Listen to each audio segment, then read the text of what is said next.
భారతీయులు సౌందర్య ప్రియులని ప్రపంచం కీర్తించింది. అందుకేనేమో చేతికి ఎముక లేకుండా కాస్మెటిక్స్ పై ఖర్చు పెడుతోంది దేశం. అందానికే అసూయ పుట్టించేందుకు తెగ ట్రై చేస్తున్నారంతా. కానీ ఆ ప్రయత్నాల్లో పడి ప్రాణాలకే ప్రమాదం కొని తెచ్చుకుంటున్నారు. ఫెయిర్నెస్ క్రీమ్లు, లిప్స్టిక్స్ పై పరిశోధనల సంగతి సరే, మరి డియోడ్రెంట్లు, సన్ స్క్రీన్ లోషన్లు, ఇతర సౌందర్య సాధనాల సంగతేంటి?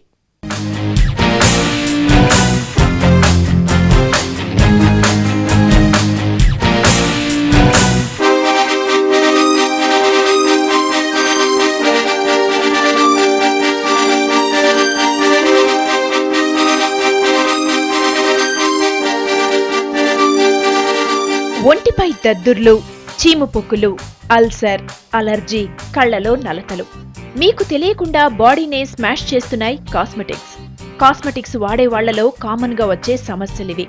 కాస్మెటిక్స్ తో అందం మాటేమో కానీ ఆరోగ్యం దెబ్బతినడం ఖాయమంటున్నారు నిపుణులు. ప్రస్తుత సమాజంలో హుందాగా, అందంగా కనిపించడం తప్పనిసరైంది. మనం కనిపించే తీరుపైనే మనకిచ్చే విలువ ఆధారపడి ఉంటోంది. అందుకే ప్రస్తుతం కాస్మెటిక్స్ లేని జీవితాన్ని ఊహించుకోలేని పరిస్థితి. సడన్ గా మనకి దద్దరి విపరీతంగా వచ్చి కళ్ళు వాసిపోయి, పెదాలు వాసిపోయి, మొహం వాసిపోయి, అలాగే మనకి ఇక్కడ మనకు కనిపించే భాగాలు ఎలా వాసినాయో మనకు కనిపించని భాగాలు ఏంటంటే రెస్పిరేటరీ ట్రాక్ట్ అనమాట. అది కూడా వాసిపోయి సడన్గా మనకు ఊపిరాగిపోతే మనం అంతే, వీఆర్ నో మోర్. సో అంతవరకు డేంజరస్ సైడ్ ఎఫెక్ట్స్ ఉంటాయి అనమాట. వీటిని మనం ఎలా అంటే ఇది మెడికల్ ఎమర్జెన్సీ అంటాం. కాస్మెటిక్స్ వాడకం ఈజీ అయింది. డాక్టర్ ప్రిస్క్రిప్షన్ లేకుండా, శరీరానికి ఏవి సూట్ అవుతాయో తెలుసుకోకుండా ఏవి పడితే అవి కొనేస్తున్నారు. ప్రమాదాల్ని కొని తెచ్చుకుంటున్నారు. వీటి వాడకంతో అందం సంగతేమో కానీ రకరకాల అనారోగ్య సమస్యలు చుట్టుముడుతున్నాయని ఎన్విరాన్మెంటల్ వర్కింగ్ గ్రూప్ సంస్థ సర్వేలో తేలింది. ఏకంగా 175 రకాల విష రసాయనాలు వీటి వల్ల ఒంటికి చేరుతున్నాయని తేల్చింది సర్వే. మా కెమికల్ పీల్స్ మా దగ్గరికి వచ్చారనుకోండి, మేము చేసామనుకోండి, మీ స్కిన్కి ఏ కెమికల్ అవసరమో మాకు తెలుస్తుంది, అది ఏ పర్సంటేజ్ అవసరమో మాకు తెలుస్తుంది. ఒకవేళ ఆ పర్సంటేజ్కి, ఆ కెమికల్కి సైడ్ ఎఫెక్ట్ వస్తే దాన్ని ఎలా హ్యాండిల్ చేయాలో మాకు తెలుస్తుంది. ఈ అవగాహన ఏమీ లేకోకుండా బ్యూటీ పార్లర్లో కెమికల్ పీల్ చేయించుకుని రేపు ఏదన్నా సైడ్ ఎఫెక్ట్స్ వస్తే కనుక ఎవరిని బ్లేమ్ చేయాలండి? అది నెంబర్ 1. నెంబర్ 2 ఏంటంటే బొటాక్స్. ఈ బొటాక్స్లు కూడా ఈ బ్యూటీ పార్లర్లో ఇవ్వడం మొదలుపెట్టిన దగ్గర నుంచి ఐబ్రో డ్రూపింగ్ కానీ, ఒక మూతి ఇలా కానీ, అలాంటి ప్రాబ్లమ్స్ ఎన్నో వస్తున్నాయి అన్నమాట. హెయిర్ స్ప్రే, నెయిల్ పాలిష్, డియోడ్రెంట్లలో థాలేట్స్ అనే రసాయన మిశ్రమం ఉంటుంది. ఇది కాలేయం, కిడ్నీలు, ఊపిరితిత్తులకు హాని చేస్తుంది.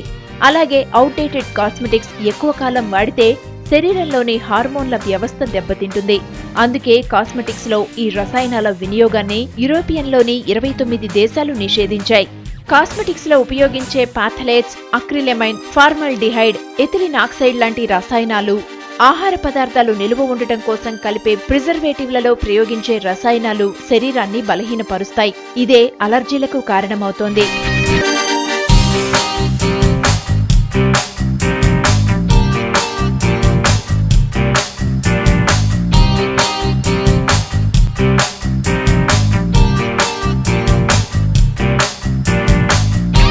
కొన్నింటితో కళ్లు తిరగడం, వికారం, వాంతులు, నిద్ర పట్టకపోవడం లాంటి సమస్యలు వస్తాయంటున్నారు వైద్యులు.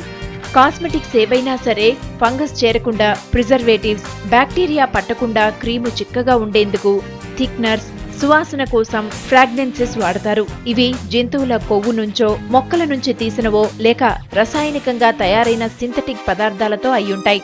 వీటితో పాటు పాడైపోకుండా చాలా రోజులు నిల్వ ఉండేందుకు స్టెబిలైజర్స్, ఆకర్షణీయమైన రంగు కోసం పింక్, వైలెట్ లాంటి కలరింగ్ ఏజెంట్స్ ని వాడతారు. దీంతో అవసరం ఉన్నా లేకపోయినా ఏదో ఈ నెల పార్లర్కి వెళ్ళకపోతే ఏదో అయిపోతుందని వెళ్ళాలి అన్న పార్లర్కి వెళ్ళడం ఒక దినచర్య, ఒక part and parcel of life అనుకోకుండా మీకు అవసరానికి మీరు ట్రీట్మెంట్ చేయించుకోవడం వేరు, అనవసరంగా మీరు సమస్యను కొని తెచ్చుకోవడం వేరు.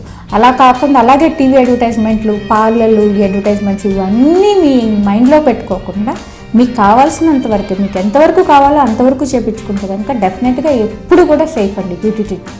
ఏదైతేనేం కాస్మెటిక్స్ అనేవి విష రసాయనాలతో తయారవుతున్నాయనేది వాస్తవం. ఇప్పుడు సిఎస్సి పరిశోధనతో ఈ విషయం తేలింది. కానీ కొన్నేళ్లుగా అంతర్జాతీయ సంస్థలెన్నో వీటి గురించి హెచ్చరిస్తూనే వచ్చాయి. అయినా అందం ముందు అవన్నీ దిగదుడిపే అవుతున్నాయి.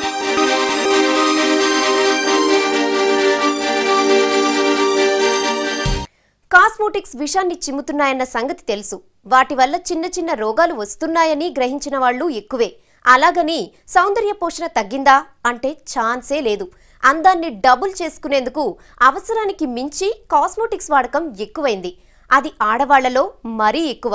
సమాజం పోకడలకు అందం అవసరమే కావచ్చు, కానీ అది పుట్టబోయే పిల్లలపై కూడా ప్రభావం చూపిస్తుందన్న సంగతి తెలుసా? ఇంతకీ కాస్మోటిక్స్ వాడకంతో ఇంకేం సమస్యలొస్తున్నాయి? షాపుకెళ్లడం, ఓ డియోడ్రెంటో, షాంపూనో, పౌడర్లో, క్రీములో కొంటాం, ఇంటికొస్తాం. కానీ వాటిపై రాసిన కెమికల్స్ గురించి గాని, ఎక్స్పైరీ డేట్ని గాని చూసి కొనేవాళ్లు చాలా తక్కువ. అయినా అంత తీరికెక్కడిది? స్మెల్ బాగుంటే చాలు తీసుకొచ్చేసే అమాయకులే ఎక్కువ. కానీ వాటి వల్ల ఎన్ని సమస్యలొస్తాయో ఊహించారా? ఉదాహరణకు అమినోఫిలిన్ అనే కెమికల్ ఉబ్బసానికి వాడతారు. కొన్ని రకాల కాస్మెటిక్స్ లో ఇథిలిన్ డయామిన్ లాంటి స్టెబిలైజర్స్ ఉంటాయి. ఈ కాస్మెటిక్స్ వాడి అమినోఫిలిన్ మందు తీసుకుంటే బాడీలో తీవ్రమైన రియాక్షన్లు వస్తాయి. ప్రపంచంలో ఇలాంటి కేసులెన్నో. పార్లర్లో మనం ఈ ట్రీట్మెంట్ కెమికల్ పీల్స్ అలాంటివి చేయడం వల్ల చాలా ప్రాబ్లమ్స్ అనేది ఎందుకు ఎక్కువగా మనకు వచ్చేందుకు అవకాశం ఉంది. అలాగే మనకు తెలియని క్రీమ్స్, పార్లర్లో ఇచ్చే క్రీమ్స్, దాని మీద డబ్బా మీద ఏ పేరు లేకుండా డబ్బాలో క్రీమ్ పెట్టిస్తే కనుక డెఫినెట్గా ఇట్స్ స్టిరాయిడ్ క్రీమ్ అని చెప్పొచ్చు. 100% లేబుల్డ్ అనమాట స్టిరాయిడ్ అని. ఎందుకంటే మీకు మార్కెట్లో మీకు ఫార్మస్యూటికల్ ఇండస్ట్రీ నుంచి వచ్చే ప్రతి క్రీమ్కి కూడా వాటిలో ఆ క్రీమ్లో ఏమేమి ఉన్నాయో అన్నీ రాస్తారు ఆ బాటిల్ మీద. మీకు అలా ఏమీ రాయకోకుండా ఇచ్చారంటే స్టిరాయిడ్ ట్యూబ్లు పిండేసేసి డబ్బాలో వేసేసి మనకు అమ్మేస్తున్నారు. హెయిర్ డైలో పారాఫినిలిన్ డయామిన్ ఉంటుంది. కొన్ని ఫుడ్ ఐటమ్స్ వాడే రంగుల్లో కూడా పారాఫినిలిన్ ఉంటుంది. హెయిర్ డై వేసుకున్న వాళ్ళు పారాఫినిలిన్ ఉన్న ఫుడ్ తీసుకుంటే క్రాస్ సెన్సిటివిటీతో కొన్ని అలర్జీలు వస్తాయి. ఇవి మచ్చకు ఉదాహరణలు మాత్రమే. మనం వాడే కాస్మెటిక్స్ లో సుమారు 175 రకాల రసాయనాలుంటాయి. రోగాల మయమైన ప్రస్తుత తరుణంలో ఏ కెమికల్ ఎలాంటి రియాక్షన్ ఇస్తుందో, ఎలాంటి క్రాస్ రియాక్షన్స్ గురి కావచ్చో గుర్తించడానికి డాక్టర్లకు కన్ఫ్యూజన్ గా ఉంటుంది.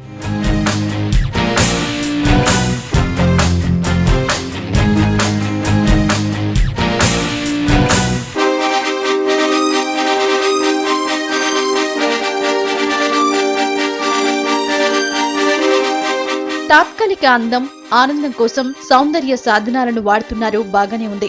దానివల్ల దీర్ఘకాలిక రోగాలను భరించేది మీరే. కానీ మీ ఆనందం కోసం తీసుకుంటున్న జాగ్రత్తలు పుట్టబోయే పిల్లలపై ప్రభావం చూపుతున్నాయన్న సంగతి ఎంతమందికి తెలుసు? నెలలు నిండకముందే కాస్మెటిక్స్ వాడిన తల్లి నుంచి సుమారు 250 రసాయనాలు బిడ్డకు చేరుతున్నాయని ఓ సర్వేలో తేలింది.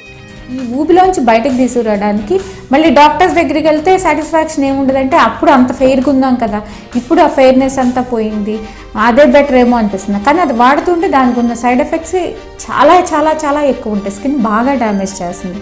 సో ఇలాంటివి ఏదన్నా సరే ఏ క్రీమ్ ఇచ్చినా మీరు తీసుకోకుండా డాక్టర్ని కలిసి, డాక్టర్ గారు ఈ క్రీమ్ ఇచ్చారు ఇది వాడమంటారు. ఒకవేళ మీరు వెళ్ళి మీకు పక్కింటి వాళ్ళు ఎదురింటి వాళ్ళు ఇచ్చినా కూడా మీరు డాక్టర్ని కలిసి ఈ క్రీమ్ ఇచ్చారు వాడమంటారా లేదా అని కనుక్కుని అప్పుడు వాడాలి.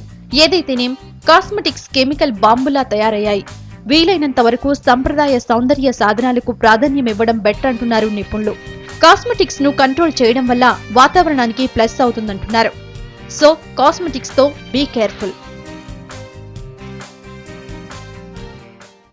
ఆహారం, మందులు, వాడే కాస్మెటిక్స్ అన్నింటిలోనూ కెమికల్స్ కామన్ గా ఉంటున్నాయి. అన్ని కెమికల్ మయమైపోయిన తరుణంలో బాడీలో కెమికల్ రియాక్షన్స్ జరుగుతున్నాయన్న చేదు నిజాన్ని బయటపెట్టాయి కొన్ని సర్వేలు. ఒక్కోసారి వాటి వల్ల తెలియకుండానే ప్రాణాలు పోయిన సందర్భాలున్నాయి. సో సౌందర్య పోషణ తప్పు కాదు, కానీ కాస్మెటిక్స్ ను విచ్చలవిడిగా వాడటం వల్ల వచ్చే ప్రమాదాల్ని తెలుసుకుని వాడాలి. ఇది V6 స్పాట్లైట్.